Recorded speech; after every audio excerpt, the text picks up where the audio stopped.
알면 알수록 좋다. 쏟아지는 뉴스 속 알맹이만 떠먹고 싶은 욕심쟁이 당신을 위한 해설 팟캐스트 지직선 뉴스 브리핑 지금 시작합니다.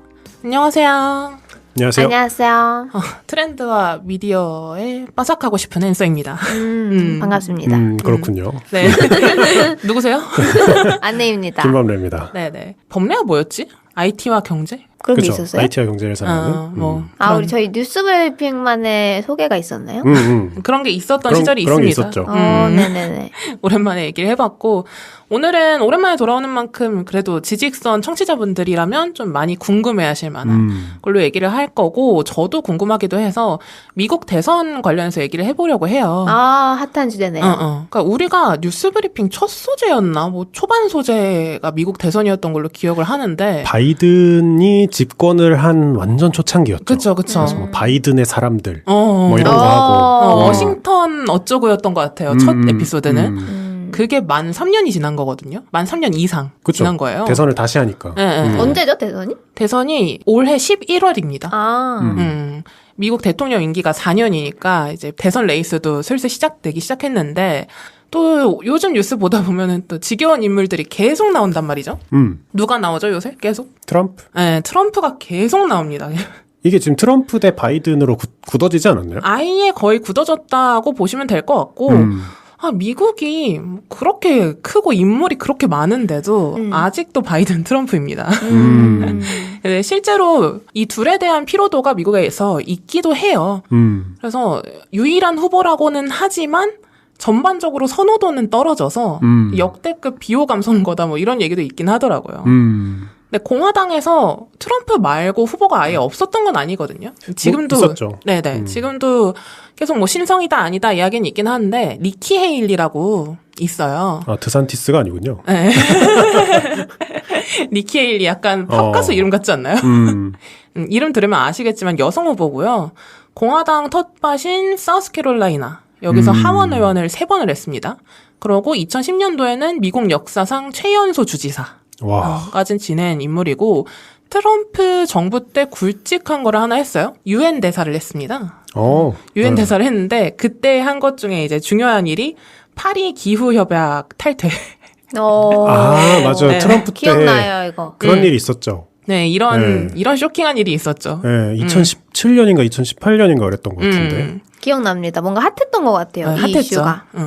그래서 이렇게 트럼프 정부 기조를 잘 따라가면서도 가끔씩 이제 니키 헤일리가 트럼프 외교 정책을 막 비판하기도 했었어요. 재임 시절에. 근데 그때부터 얘 저렇게 말하는 거 보니까 대권 움직임 보이는 거 아니야? 벌써부터 준비하는 거 아니야? 이런 얘기가 그때부터 있었대요. 근데 이번에 아니나 다를까 이제 대권에 도전을 하게 된 거고. 근데 트럼프가 또 아무리 스타라고 해도 따라오는 문제들이 있잖아요. 있죠. 너무 많잖아요. 강성 지지자들이 뭐 의회에서 폭동 일으키기도 했었고, 뭐 트럼프 개인도 범죄 혐의로 재판을 받고 있기도 하고, 그래서 공화당 지지층 중에서도 좀 뿌리가 있는 정통 보수파 이쪽에서는 우리 수준의 트럼프는 안 맞는다. 좀 더 온건하고 근본 있는 사람을 내세워야 한다. 이렇게 트럼프랑 거리를 두고 있는 부류들이 있는데 니키 헤일리가 이런 사람들의 니즈를 맞추려고 좀 노력을 많이 했습니다. 근데 되게 좋은 그건 것 같아요. 공략. 그러니까 내가 진짜 정통 보수다. 쟤는 너무 양아치 같다. 이런 느낌. 근본이었고 이제 원래 CEO 출신이고, 근데 니키 헤일리 같은 경우에는 정통으로 이제 계속 정치인을 하던 사람이니까 조금 그건 있다. 그 근본은 좀 있다. 디그니티를 지켜줄 수 있다. 뭐 이런 식으로 어필을 했었는데, 그래서 막 급부상을 했어요. 거의 한 자릿수 득표율을 보일 거라고 예상을 했는데 2자릿수까지 올라가고 막 이렇게 해서 생각보다 트럼프 적수로 적합한 사람이 나타난 것 같다라고 했으나 얼마 전에 경선 투표가 처음으로 있었거든요. 아이오와주에서. 근데 거기서 2위도 아니고 3위를 해버린 거예요. 약간 근소한 차이긴 했었는데 2위랑. 그리고 트럼프는 51%로 1위를 했습니다. 완전 변수 없이 과반 1위를 하면서 대선 후보 굳히기가 벌써 된 느낌이고요. 근데 미국인들이 진짜 살기 힘든가 봐요. 좀 많이 빡빡하긴 한 것 같아요. 근데 그럼에도 불구하고 이 니키 헤일리라는 존재 자체는 좀 아직 위협적이긴 한가 봐요. 그래서 트럼프가 막 클린턴 있죠. 힐러리 클린턴. 포스터에다가 니키 헤일리를 합성해서 SNS에 올리기도 하고 이런 거짓말쟁이다. 힐러리 같은 사람이다. 이런 식으로. 다른 당이잖아요, 힐러리는. 네. 그러니까 힐러리 같은 사람이 헤일리니까 헤일리한테 표 주지 마라. 보수가 아니다. 얘는 정통 보수 아니다. 뭐 이런 식으로 하기도 하고 헤일리가 그 인도 이민자 출신이에요. 인도 이민자 출신인데 그걸 좀 들먹이면서 얘 사실 찐 미국인도 아니다. 찐 미국인도 아니고 약간 가짜 뉴스 있죠. 시민권에 문제가 있었다더라. 뭐 이런 식으로 가짜 뉴스도 흘리면서 검사 좀 해봐라 저 사람. 더티 플레이를 계속 하고 있는데 전형적인 아님 말고. 트럼프도 진짜 사람이 안 변하는 것 같아요. 지금 십몇 년 동안 계속 정치 생활 하면서도 근데 그게 먹힌다는 게 먹혀요. 먹히니까 하는 거죠. 그래서 이런 양상을 보이고 있고 공화당 경선에서는 그럼 바이든이랑 트럼프만 놓고 보면은 현 시점에서는 누가 더 우세할 것 같나요? 바이든이 근소하게 우세한 걸로 알고 있어요. 그럴 수도 있는데 최근에 또 막 여론조사를 했거든요. 그러니까 여론조사를 했다기보다는 미국 전역에서 여론조사를 한 거를 취합을 한 게 있었어요. 얼마 전에. 아, 그쵸. 근데 거기 결과에 따르면 트럼프가 바이든보다 1.9% 더 높았다고 합니다. 와우. 아무래도 바이든 또 집권 당선되는 거 아니야 트럼프? 그럴 지금 수도 있을 것 같아요. 거의 확실하다고 생각하는 사람도 있죠. 예. 왜냐하면 바이든을 지지하는 사람도 트럼프가 안 됐으면 좋겠는 사람이 많고 바이든을 좋아하는 사람이 별로 없다는 기사가 많아요. 그렇죠. 민주당을 지지를 하는 거지 바이든을 지지하는 건 아니다. 뭐 이런 뉘앙스로 이야기하는 사람들도 많고. 그래서 지금은 민주당이든 공화당이든 트럼프나 바이든 말고 고양이를 갖다 놔도 당선될 거다. 그런 뭐 우픈 얘기도 있고. 뭐 경제적인 흐름이 바이든 정부의 역량이랑 상관없이 굉장히 안 좋기도 했었잖아요. 그 이후에 코로나 이후에 계속 인플레이션 때문에 애먹기도 했었고 세계적인 정세도 생각보다 계속 악화되고 있다 보니까 이런 시기에는 조금 더 좀 얼굴이 될 수 있는 리더십을 가진 사람을 원하게 되니까 그런 문제 때문에 약간 바이든보다 트럼프를 더 선호하는 경향이 보일 수도 있고요. 정치라는 게 이게 뭐랄까요? 환경을 잘 타고나야 돼서 지금 이 포스트 코로나 시대에 모든 정부는 다 지지율이 안 좋아요. 그렇죠. 좋을 수가 없지. 경제 상황이 지금 난리가 났는데. 물론 뭐 정부에 따라서 그 당사자들의 문제도 분명히 있기는 하지만 그쵸. 흐름 자체가 좋지 않은 거는 분명한 사실이고 또 트럼프 관련해서 말이 많았던 거는 사법 리스크 관련해서 말이 많았잖아요. 그렇죠. 근데 이것도 미국 내에서 요새 여론으로는 유죄 판결이 너무 늦어지고 있다 보니까 트럼프한테 그렇게 범죄 사실을 주장을 하는 것도 정치적인 공작이었다. 이런 뉘앙스가 계속 퍼지고 있고 지지자들한테는 이런 면이 약간 팬이 한을 먹으면 더 세진다 그러잖아요. 그것처럼 지지자들도 이렇게 트럼프를 공격하는 거다. 이거는 민주당의 음모다 하면서 오히려 그런 세력이 더 강해지고 있는 상황이기도 하다고 해요. 전직 대통령인데 언더독을 자청하고 있는 약간 그런 느낌. 그리고 또 문제가 됐던 거는 조 바이든 둘째 아들이 헌터 바이든이라고 있어요. 근데 이분이 연관된 스캔들이 막 장난 아닙니다. 뭐 마약, 간통, 맞아요. 뭐 금융사기, 기업 비리, 뭐 우크라이나 관련해서 뭐 정부에 개입을 했다든지 뭐 그런 비리들이 너무 많이 터지고 있고 음모론이 제시가 되고 있다 보니까 바이든도 깨끗한 사람 아니다. 그래서 좀 설득력을 잃게 되는 거죠. 그런 상황이기도 하고.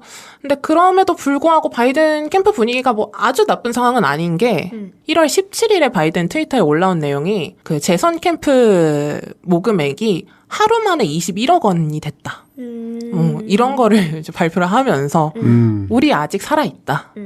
트럼프보다 훨씬 더 모금액도 많이 들어오고 있고 우리가 더 강할 거다. 뭐 트럼프가 아이오와주에서 51%로 1위를 하긴 했지만 아이오와주가 당시에 뭐 마이너스 30도였나? 뭐 그래가지고 투표를 하러 나온 사람이 거의 없었대요. 그러니까 득표 수로만 보면은 거의 의미 없는 숫자였고 트럼프한테 우리 모금액이 더 보여주고 있다. 우리가 더 강하다는 걸. 뭐 이런 식으로 발표를 하기도 했고 여론조사 결과도 아까 제가 말씀드리긴 했지만 1.9% 차이면은 10달 사이에 굉장히 많은 변수가 있는 거기 때문에 지금 시점으로 누가 정확하게 될 것 같다 아니다라고 말하기는 좀 어렵긴 하죠. 근데 그럼에도 불구하고 미디어에서 버즈되고 있는 양으로는 트럼프가 다시 대통령이 될 것 같다라는 느낌이 있는 거고. 저도 그런 느낌이 옵니다. 근데 진짜 이렇게 된다면 미국 밖의 국가들이 문제인 거죠.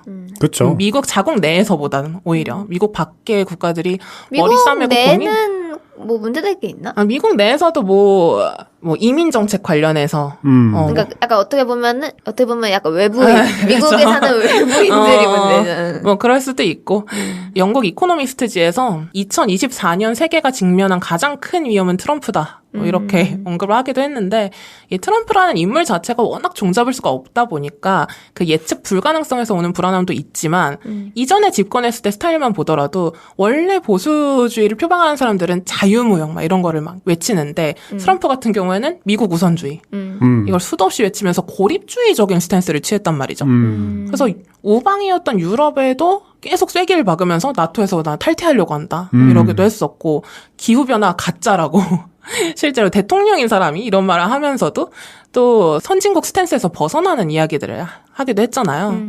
근데 이런 기조가 재집권을 해도 계속 이어질 예정일 것 같고 트럼프가 처음 집권했을 때 당시에는 환경이 조금 안 받쳐주긴 했었어요. 그 공화당 내에서도 트럼프 편이 별로 없었던 거야. 그러니까, 그렇죠. 그때는 이변이었죠.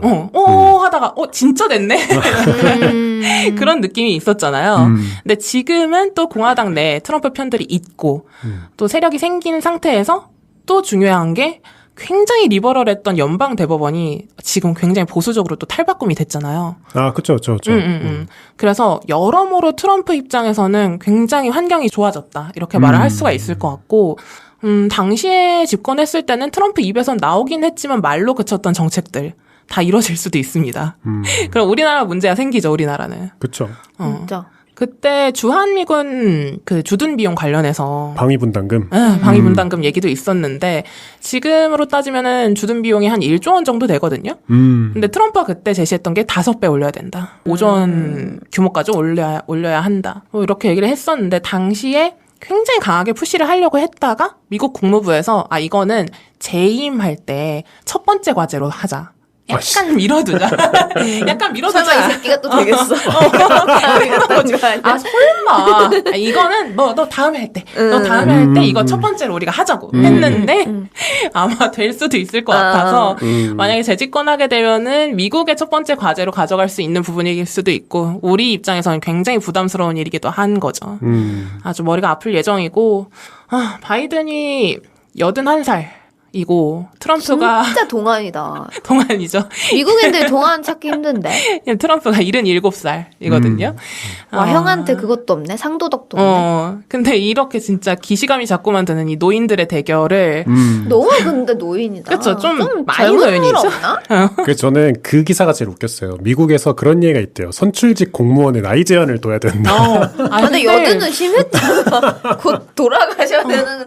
안 그래도 건강 관련해서 이슈도 많은데 재임하면은 이제 퇴임할 때 되면은 80세 중반이 되는 거니까. 저도 미국 정치 잘 모르는데 아니, 공화당은 이해돼요. 왜냐하면 트럼프의 그 캐릭터가 좀 독보적이잖아요. 그래서 뭐 드산티스니 어쩌고니 뭐 잠깐 반짝반짝해도 트럼프가 워낙 세니까 아이코닉해지는 건 이해하는데 왜 민주당은 또 바이든이 나오는 건지 그러니까. 난 조금 이해가 안 돼요. 힐러리는 왜 안 나오지? 힐러리는 이미지가 우리가 생각하는 것보다 별로 좋진 않아요. 관련된 스캔들도 좀 있었고 러시아랑 관련해서. 오바마가 또 할 수는 없고요. 네, 이미 2번 했죠. 그래서 차라리 미셸 오바마가 나오는 건 어떠냐. 차라리. 부인이 나오는 건 어떠냐. 이런 얘기도 있었는데 그렇게는 안 하더라고요. 그러니까 뭐 인물이 없나 봐요. 민주당 그런가 쪽은. 보다. 이번에 경선에도 나온 사람이 있었거든요. 그분도 이제 삼선하고 하원 의원에서 그런 사람이었는데 뭐 거의 뭐 그냥 대적할 수가 없을 정도. 그냥 바이든이 당연히 재임에 도전하는 걸로. 그렇더라고요. 민주당이 리버럴이니까 뭐 젊은 사람 많겠지 하는데 그렇지도 않은가 봐요. 아무튼 뭐 지켜봐주면 좋을 것 같고요. 10달 동안 또 어떤 결과 있을지 중간에 한번 이야기해볼 기회가 있으면 또 중간에 투표 한번 하시죠, 저희끼리. 네. 커피빵 걸고. 네네. 저희가 한번 내기도 한번 해보고 방송에서 어떻게 진행되고 있는지 한 번 더 이야기하면 좋을 것 같고요. 오늘 브리핑 이렇게 마무리해보겠습니다. 네, 감사합니다. 감사합니다.